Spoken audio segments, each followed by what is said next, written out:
வணக்கம் மாணவர்களே, இந்த வீடியோவில் நாம் இப்போ என்ன பார்க்க போறோம்னா பக்கம் 30ல பொறுமைக்கு கிடைத்த 5ஆம் வகுப்பு முதல் பருவத்தில் இருக்கக்கூடிய பொறுமைக்கு கிடைத்த பரிசு பாடத்துக்கு பின்னாடி இருக்கக்கூடிய கேள்வி பதில் தான் பார்க்க போறோம்.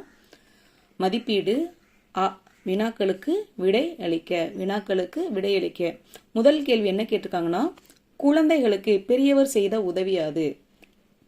இந்த பொறுமைக்கு கிடைத்த பரிசு பாடத்துல குழந்தைகளுக்கு பெரியவர் என்ன உதவி செய்தார்?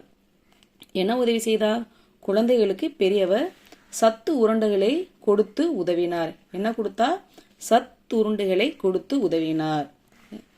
குழந்தைகளுக்கு பெரியவர் சத்துருண்டைகளை கொடுத்து உதவினார். அதுதான் பதில். இரண்டாவது கேள்வி பாருங்க. சிறுமியின் நேர்மைக்கு கிடைத்த பரிசு யாது? சிறுமியின் நேர்மைக்கு கிடைத்த பரிசு யாது? அது இரண்டாவது கேள்வி. பக்கம் 30ல மேல பாத்தீங்கன்னா படக்கதை படக்கதை புத்தகம் சிறுமிக்கு பரிசாக அளித்தார் பெரியவர். என்ன கொடுத்தாங்க? படக்கதை புத்தகம். என்ன வழங்கப்பட்டது? படக்கதை புத்தகம் சிறுமிக்கு பரிசாக அளித்தார் பெரியவர். இதுதான் இரண்டாவது கேள்விக்கான பதில். அடுத்து சிந்தனை வினா. இது சிந்தனை வினா 1. பொறுமைக்கு கிடைத்த பரிசு என்னும் கதையின் சிறுமியாக நீங்கள் இருந்தால் என்ன செய்திருப்பீர்கள்?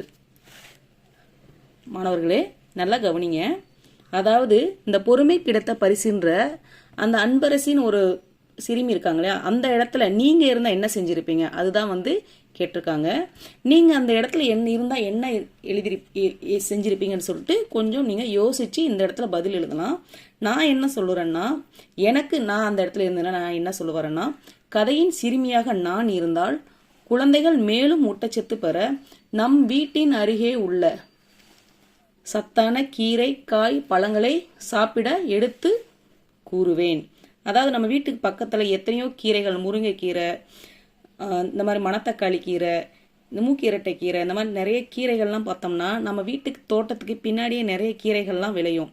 அதே மாதிரி காய்கள், பழங்கள் எல்லாமே ஏன்னா அது ஒரு கிராமம் அப்படின்ற போது கிராமத்துல நிறைய காய்கறிகள், பழங்கள்லாம் இயற்கையாவே கிடைக்கும். அதையெல்லாம் சாப்பிட்டா என்ன இன்னும் சத்து, அந்த ஊட்டச்சத்து குறைபாடு குறையும். அதுதான் நான் எழுதியிருக்கேன். உங்களுக்கு வேற ஏதாவது தோணுச்சுன்னா அதை நீங்க பதிலா கண்டிப்பா எழுதிக்கலாம். இது ஏன்னா நம்மளோட சிந்தனை வினாதான், நமக்கு என்ன தோணுதோ அதை இந்த இடத்துல எழுதிக்கலாம். கதையின் சிறுமியாக நான் இருந்தால் குழந்தைகள் மேலும் ஊட்டச்சத்து பெற நம் வீட்டின் அருகே உள்ள சத்தான கீரை, காய், பழங்களை சாப்பிட எடுத்து கூறுவேன். அடுத்த கேள்வி பாருங்க. பொறுமைக்கு கிடைத்த பரிசு என்ற கதையில் நீங்கள் விரும்பும் கதை மாந்தர் யார்? ஓரிரு வரிகளில் எழுதுக. யார் உங்களுக்கு இந்த பொறுமைக்கு கிடைத்த பரிசு அப்படின்ற பாடத்துல உங்களுக்கு யார் பிடிச்சிருக்கு, எந்த கதை மாந்தர் உங்களுக்கு பிடிச்சிருக்குன்னு சொல்லிட்டு ஓரிரு வரிகள்ல அவங்கள பத்தி எழுதலாம். இப்போ நான் விரும்பும் கதை மாந்தர் அன்பரசி. ஏனெனில் இந்த சிறு வயதிலே மற்ற குழந்தைகள் சாப்பிட்ட பின் தான் சாப்பிட்டு கொள்ளலாம் என்ற அவளின் உயர்வான எண்ணம் உண்மையில் மிகவும் பெரியது. ஒரு சிறிய குழந்தையா இருந்தா கூட மற்றவர்கள் சாப்பிட்டதுக்கு அப்புறம் தான் சாப்பிடணும் அப்படின்ற எண்ணம் அன்பரசிக்கு வந்ததுனால அன்பரசினுடைய உயர்வான எண்ணம் உண்மையிலே மிகவும் பெரியது. எழுதிக்கங்க. நான் விரும்பும் கதை மாந்தர் அன்பரசி. ஏனெனில் இந்த சிறு வயதிலே மற்ற குழந்தைகள் சாப்பிட்ட பின் தான் சாப்பிட்டு கொள்ளலாம் என்ற அவளின் உயர்வான எண்ணம் உண்மையில் மிகவும் பெரியது. உங்களுக்கு இதுல பிடிச்ச கதை மாந்தர் வேறு யாராவது ஊர் பெரியவர் இருந்தா கூட அந்த இடத்துல நீங்க நான் விரும்பும் கதை மாந்தர் பெரியவர், ஊர் மக்களுக்கு உதவ வேண்டும் என்ற அவருடைய பெரிய எண்ணம், உயர்வான எண்ணம் பெரியது. கதை மாந்தர் ஊர் பெரியவரை கூட எழுதலாம். இந்த கதையில வர கதை மாந்தர்னு பார்த்தோம்னா 2 பேர் தான் வருவாங்க. ஒன்னு அன்பரசி, இன்னொன்னு ஊர் பெரியவர். ஒன்னு அன்பரசியை பத்தி எழுதணும்னா எழுதிக்கலாம், இல்ல ஊர் பெரியவரை பத்தியும் எழுதலாம். ஊர் பெரியவன் போட்டு எழுதிட்டு அவருடைய குழந்தைகளுக்கு உதவ வேண்டும், ஊட்டச்சத்து குறைபாடு குழந்தைகள் வெளியே வரணும்னு சொல்லிட்டு தினசரி அவர் சத்துருணைகளை கொடுக்கணும்னு நினைச்சார் இல்லையா, அதுவும் ஒரு மிகப்பெரிய எண்ணம், அதுவும் பெரிய விஷயம்.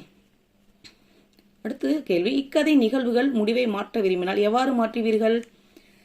இக்கதை முடிவை மாற்ற விரும்பினால் ஊரில் வறுமையை ஒழிப்பதற்காக புது முயற்சி எடுத்து ஊரில் உள்ள குழந்தைகள் அனைவரும் ஊட்டச்சத்து குறைபாடு இல்லாமல் வாழ உதவுவேன். முடிவை மாற்றணும்னு எப்படி மாற்றிருக்கலாம் அப்படின்றதா இது. முடிவு ஏதாவது உங்களுக்கு மாற்ற மாதிரி இருந்ததுன்னா அந்த இடத்துல இந்த நம்ம எடுத்து எழுதிக்கலாம். அடுத்து பாருங்க. இக்கதைக்கு நீங்கள் விரும்பும் தலைப்பு. இந்த கதைக்கு பொறுமைக்கு கிடைத்த பரிசுன்ற தலைப்பு இருக்கு. ஒருவேளை அந்த தலைப்பு நீங்க வேற மாதிரி எழுதணும்னா உங்களுக்கு வேற ஏதாவது தலைப்பு கொடுக்கணும், என்ன தலைப்பு கொடுப்பீங்க? நான் வந்து பெரியவரின் உயர் உள்ளம், பெரியவரின் உயர்ந்த உள்ளம் இல்லை உயர் உள்ளம், பெரியவரின் உயர்ந்த உள்ளம் அப்படின்ற தலைப்பு கொடுக்குறேன். இல்லை அந்த அந்த அன்பரசியோட உயர்ந்த உள்ளம், அன்பரசியின் உயர்ந்த உள்ளம், என்ன தலைப்பு வேணாலும் உங்களுக்கு தோன்றதை இந்த இடத்துல தாராளமாக எழுதிக்கலாம். சரிங்களா? ஆனால் இந்த கதைக்கு எப்படி இருக்கணும்? ஏற்ற மாதிரி இருக்கணும். தலைப்பு எப்படி இருக்கணும்? இந்த பொறுமைக்கு கிடைத்த பரிசு பாடத்துக்கு ஏற்ற மாதிரி இருக்கணும். சரிங்களா? அவ்வளோதான், இந்த வீடியோ முடிந்தது. கண்டிப்பாக அந்த வீடியோ உங்களுக்கு பிடிச்சிருந்துச்சுன்னா லைக் பண்ணுங்கள், கமெண்ட் பண்ணுங்கள். இது வரைக்கும் நம்ம சேனலை சப்ஸ்கிரைப் பண்ணாதவங்க சப்ஸ்கிரைப் பண்ணுங்கள். அப்போ தான் அடுத்தடுத்து போடுகிற வீடியோ ஒவ்வொன்றுமே வந்து உங்களை வந்து உடனே வந்து சேரும். நன்றி, வணக்கம்.